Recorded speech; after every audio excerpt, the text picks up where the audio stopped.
ಸೀಮೆಯ ನೋಡುವುದು ಮುಕ್ಕಾಲು ಭಾಗ ಕಲಿತಾಯಿತು. ನಾಡಿನ ಜನಗಳೆಲ್ಲ ಆಲಿಸಿ ಕೇಳಿರಿ, ನಾಡಿಯ ನಡತೆಯು ಬದಲಾಯಿತು. ಯವ್ವ ಮಗಳ, ಗಡ ಗಡ ಲಘು ಲಘು ಅರ್ಜೆಂಟ್ ಅರ್ಜೆಂಟ್ ಬೇಗ ಬೇಗ ಬಾರವೋ. ನೀವು ಲವ್ಲಿ ನನ್ನ ಮಗನ ಹಳ್ಳಿ ಬಿಟ್ಟು ಬ್ಯಾಟಿ ಕರ್ಕೊಂಡ್ ಬರಬಾರ್ದ ಬಂದು ಹುಚ್ಚಕಾಲ ನಮಗ ಆಗಿಬಿಟ್ಟು ನಾನು. ಯಾಕಂತೀರನು, ಮದುವೆ ರೀ, ಮದುವೆ ಹುಚ್ಚು. ನನ್ನ ಮಗಳಿಗೆಲ್ಲ ನನ್ನ ಹಿಡಿದದ್ದು ಮದುವೆ ಹುಚ್ಚು. ನನ್ನ ಹೆಂಡತಿ ನನ್ನ ಮಗಳನ್ನ ಹಣದ್ರು ಸತ್ತು ಹೋಗ್ಬಿಟ್ಲ. ಆಕೆ ಸತ್ತುಕೊಂಡು ನಾನು ಮದುವೆ ಮಾಡ್ಕೊಂಡ್ಬಿಟ್ಟಿದ್ರೆ ಶಾಲೆ ನನ್ನ ಮಗ ಹಾಕಿದ್ದೆ. ಆದ್ರೆ ಏನ್ ಮಾಡ್ತೀರಿ, ಅವಾಗ ಮದುವೆ ಮಾಡ್ಕೊಂಡು ಹುಚ್ಚ ಇರ್ಲಿಲ್ಲ ನನಗ.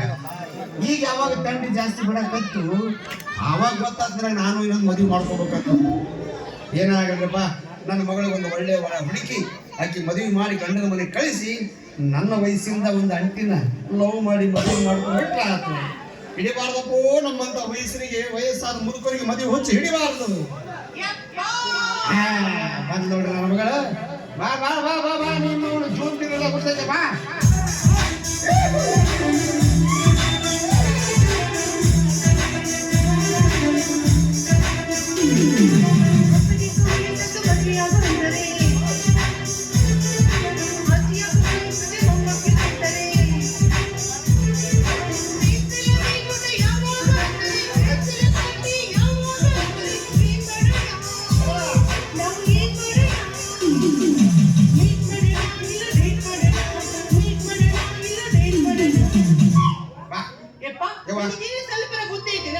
ಅದು ಇರ್ಲಾರ್ದಕ್ಕ ಅಲ್ವಾ ನಮ್ಮ ಹಳ್ಳಿ ಬಿಟ್ಟು ಬ್ಯಾಟಿಗೆ ಬಂದು ನೀವು ಹೊರ ಹುಡುಗಕತ್ತಿದ್ದು.